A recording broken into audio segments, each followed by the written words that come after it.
S இப்போ நம்ம பார்க்க போகிறது இல்லஸ்ட்ரேஷன் 1 சிஎம்ஏ இன்டர்மீடியட்டுக்கு உரிய கணக்கு சிஏ இன்டருக்கு இது பொருந்துங்க. எஸ் illustration 1 நம்ம பார்க்க போகிறோம். As a newly appointed cost accountant, you find the selling price job number 9669 has been calculated on the following basis. Materials 12.08, direct wages 22 hours at 25 paise per hours. Department A, B, C 10 hours, 4 hours, 8 hours. Prime cost 17.58 plus 33% on prime cost 5.86, total 23.44. An analysis of previous year profit and loss account. So the following particulars: material used, direct wages A, B, C, overheads A, B, C. They have given. You are required to calculate and enter the revised cost using the previous year figures as a basis. Drop cost sheet. Add to the total job cost 10% for profit and give the final selling price.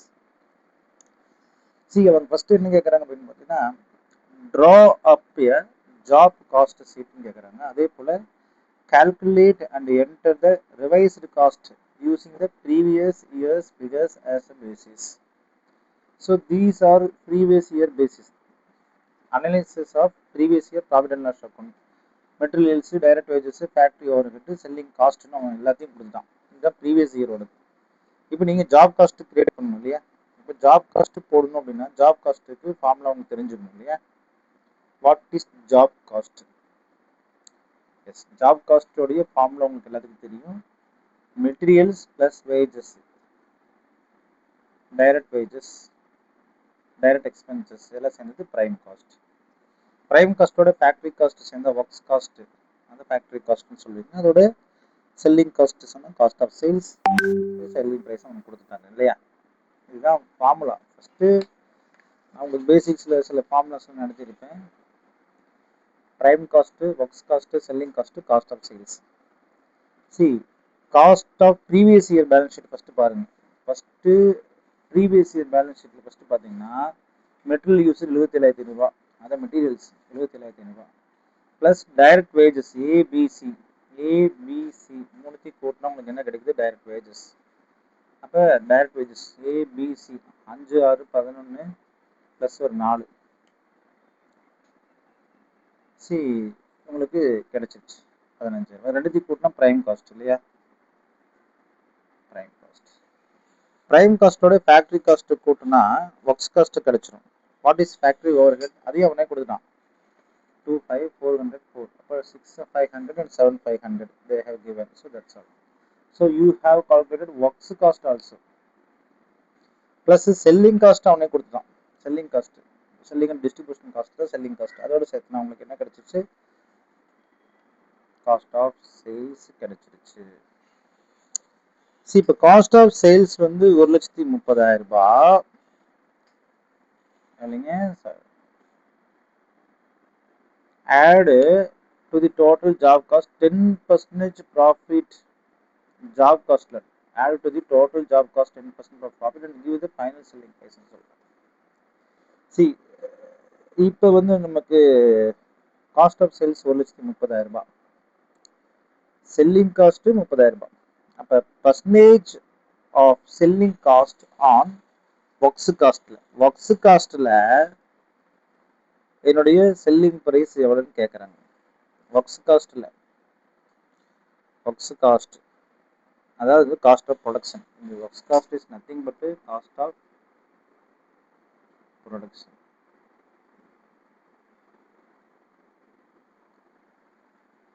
இந்த cost of ப்ரொடக்ஷனில் என்னுடைய selling cost நான் எவ்வளோக்கு விற்கிறேன்? 1,00,000 ரூபா செலவாயிருக்கு, நான் எவ்வளோக்கு விற்கிறேன்? 30,000 ரூபாய்க்கா selling cost. அப்போ 30% is என்னோட செல்லிங் காஸ்ட். இப்போ ஜாப் காஸ்ட் ஷீட் என்ன சொல்லுது அப்படின்னு பார்த்தீங்கன்னா, bases on previous year we have to prepare job cost இல்லையா? இப்போ ஜாப் காஸ்ட் இவனே சொல்லிட்டான். They have given the details 12.08 materials used. அதே போல் department ABC 10 hours, 4 hours, 8 hours. என்னங்க 10 hours, 4 hours, 8 hours. 0.25ன்னு சொல்கிறான். எப்படி 0.25? ஏன்னா ஒரு ஹவருக்கு 25 பைசேன்னு அவனே சொல்லிடுறான். அப்போ 25 பைசே நீங்கள் போடுங்க. போட்டிங்கன்னா 5.50 அது அவனே கொடுத்துறான். 5.50. So we have it. So we have prime cost. And what about factory overhead? That is also they have given. So factory overhead அவன் கொடுத்துக்கிறான். Factory overhead ABC prime cost வந்துருச்சு plus 33% on prime cost ன்னு சொல்றாங்க இல்லையா? அப்ப factory overhead ABC அதேதான் 10, 4, 8. Sir factory overhead எது பற்றி எதுவுமே சொல்ல. நீங்கள் எப்படி சார் அந்த 0.125 எடுத்து 2.420 எப்படி போட்டீங்க அப்படின்ற ஒரு கேள்வி வருது. That is very very important. The factory overhead in order to draw up cost sheet, factory overheads rates of different departments and percentage of selling cost will have to be determined first on basis of previous year's figures as follows. அப்போ previous இயரில் வந்து அவனே சொல்லிட்டான் 2500, 4000, 1000. 2500, 4000, 1000. So direct wages 5000, 6000, 4000. அப்போ 5000, 6000, 4000. இது எப்படிங்க அப்படின்னா இது ப்ரீவியஸ் இயரோட. இப்போ வருது கரண்ட் இயர். இது ப்ரீவியஸ் இயர். நல்லா புரிஞ்சுக்கணும். ப்ரீவியஸ் இயர் அதாவது கால்குலேட். அப்போ வந்து நீங்கள் ஃபேக்ட்ரி ஓவர்ஹெட்ஸ் போர்டு தான் 2500 தான். ஆனால் டைரக்ட் வேஜஸில் எடுத்துக்க சொல்லணும். இப்போ what is direct wages? 5000 divide by 0.25 போட்டால் 20,000. அப்போ 20,000 இன்ட்டு 0.25 இருக்குன்னா தான் லேபர் ஹவர்ஸில் அவ்வளோ வருது. 20,000 இன்ட்டு 0.25 5,000. அப்போ நல்லா புரிஞ்சுக்கணும். இப்போதான் உங்களுக்கு லாஜிக் வந்துருக்கும். இங்கே வந்து 5,000 வந்திருக்குது அப்படின்னா எத்தனை ஹவர்ஸ் ஒர்க் பண்ணியிருந்திருப்பாங்கன்றது கேள்வி. அப்போ 20,000 ஹவர்ஸ் ஒர்க் பண்ணியிருந்தா தான் இவங்களுக்கு 0.25 பெர் ஹவர்னு போட்டால் மட்டுமே தான் உங்களுக்கு எவ்வளோ கிடைச்சிருக்கும்? 20,000 கிடைச்சிருக்கு. லாஜிக்கலாக புரிஞ்சுக்கணும். எப்படி சிம்பிள் தான்.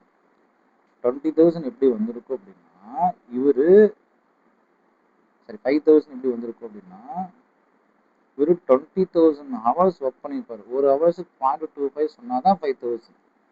இதுதான் டைரக்ட் வேஜஸ். இதுதான் பேஸ்டான ஃபேக்ட்ரி ஒர்க்கெட்டாக போனால் இப்போ ஃபேக்ட்ரி ஒர்க்கிட்டு இவருக்கு 2,500 கொடுத்துருக்குறாங்க அப்படின்னா இவர் அப்போ எவ்வளோ யூஸ் பண்ணியிருப்பாரு? 20,000 ஹவர்ஸ் யூஸ் பண்ணுறது லேபருக்காக யூஸ் பண்ணி 20,000 ஹவர்ஸ் தான் ஃபேக்ட்ரி ஒர்க்குக்காக யூஸ் பண்ணியிருப்பாரு. அப்போ 20,000 ஹவர்ஸில் எந்த ஒரு மாற்றமும் கிடையாது. ஆனால் ஆன்சர் வந்துச்சு அவ்வளோ 2,500. அப்போ இதோடைய 20,000 ஹவர்ஸ்ல எந்த ஒரு மாற்றம் கிடையாதுன்னா அப்போ 2,500 புரியுதுங்களா? அப்போ 2,500 எனக்கு ஆன்சர் கிடைச்சிச்சு. அப்போ 20,000 2,500 என்பது 20,000 ஹவர்ஸ்னா ஒரு ஹவர்ஸ்க்கு எவ்வளோ தராங்க? 0.125. அதே தான் இங்கே 24,000 வந்து 6,000 இங்கே வந்து 0.25னா 24,000. 4,000 இங்கே 0.25னா 16,000. அப்போ லாஜிக்கலாக பாருங்க. எனக்கு டைரக்ட் வேஜஸ் 5,000, 6,000, 4,000 போன வருஷத்துக்கு பெர் ஹவருக்கு 0.25னா அப்போ டோட்டல் ஹவர்ஸ் எவ்வளோ யூஸ் பண்ணியிருப்பாங்க கண்டுபிடிச்சாச்சு. இப்போ டோட்டல் ஹவர்ஸ் கண்டுபிடிச்சாச்சுன்னா இதே டோட்டல் ஹவர்ஸ் தான் எதுக்கு யூஸ் பண்ணியிருப்பாங்க? ஃபேக்ட்ரி ஓவர்ஹெட்டுக்கு யூஸ் பண்ணியிருப்பாங்க. அப்போ அந்த 24,000 நம்ம போட்டோம், 16,000 போட்டோம்னா you will get an answers. That's all. So அப்போ பார்த்தீங்கன்னா பெர் ஹவர் ரேட்டு உங்களுக்கு கிடைச்சிரும். ஃபேக்ட்ரி ஓவர்ஹெட்டோடைய பெர் ஹவர் ரேட்டு உங்களுக்கு கிடைச்சிருச்சு. அதை வச்சு நீங்கள் யூஸ் பண்ணால் பெர் ஹவருக்கு ஃபேக்ட்ரி ஓவர்ஹெட்டை நீங்கள் ஈஸியாக ஃபைண்ட் அவுட் பண்ணலாம். That is very very crucial and not understandable very easily. But இந்த ஒரே ஒரு பாயிண்ட்டை நீங்கள் கிராக் பண்ணணும். அப்போ கிராக் பண்ண வேண்டிய விஷயம் very simple. I told you already. எதுக்காக அப்படின்றது திரும்ப அவங்க சொல்லித்தரேன். Listen very simple. 20,000 ஹவர்ஸ்ன்றது ஃபிக்ஸடு போன வருஷமே. ஆனால் போன வருஷம் எவ்வளோ சொல்கிறாங்க? 5,000 சொல்கிறாங்க. இந்த 5,000 ஆன்சர்ஸ் எப்படி கிடைச்சிச்சுன்னா 20,000 இன்ட்டு 0.25 அப்படின்றது வந்துச்சு ஆன்சர். அப்போ இதே 20,000 தான் எதுக்கு யூட்டிலைஸ் பண்ணிக்க முடியும்? ஃபேக்ட்ரி ஓவர்ஹெட்டுக்கு யூஸ் பண்ணிக்க முடியும். அப்போ உங்களுக்கு ஆன்சர் 2,500 சொல்லியாச்சுன்னா 20,000 சரி 2500 டிவைட் பை 20,000. அப்போ 0.125, இங்கே 0.25. அப்போ 20,000 இன்ட்டு 0.125 அப்படின்றது 2,500. ரெக்கவரி பேசிஸ் நம்ம எடுத்துக்கிறோம். அதனால இந்த 125 எப்படி வந்துச்சு அப்படின்னு பார்த்தீங்கன்னா, டைரக்ட் வேஜஸுக்கு எப்படி போட்டோமோ அதே மாதிரி தான் ஃபேக்ட்ரிக்கும் நீங்கள் போடணும். அப்போ இதுக்கு ஒரு ஹவர்ஸ், இதுக்கு ஹவர்ஸ் கிடையாது. இப்போ இங்கே 20,000 ஹவர்ஸ்னால் இங்கேயும் 20,000 ஹவர்ஸ் தான் வரணுன்றது நீங்கள் புரிஞ்சுட்டிங்கனாவே முக்கால்வாசி ஆன்சர்ஸ் கிளியராக ஆயிடுச்சு. ஸோ அதுதான் இந்த ஆன்சர்ஸ். இந்த ஆன்சர் வச்சு தான் நம்ம காஸ்ட் ஷீட்டை ப்ரிப்பேர் பண்ணோம். அப்படி ப்ரிப்பேர் பண்ணும்போது 2.42. இப்போ ஃபேக்ட்ரி காஸ்ட் என்ன அப்படின்னு பார்த்தீங்கன்னா, ரெண்டுத்தையும் கூட்டினா ஃபேக்ட்ரி காஸ்ட்டு, அதில் செல்லிங் காஸ்ட்டு 30% சொல்லிட்டாங்க சம்மில். ஸோ செல்லிங் காஸ்ட்டு, ஏன்னா நம்ம செல்லிங் காஸ்ட் நம்ம கண்டுபிடிச்சிட்டோம் இங்கே தான். எஸ், செல்லிங் காஸ்ட் எவ்வளவு 30% சொல்லிட்டோம்.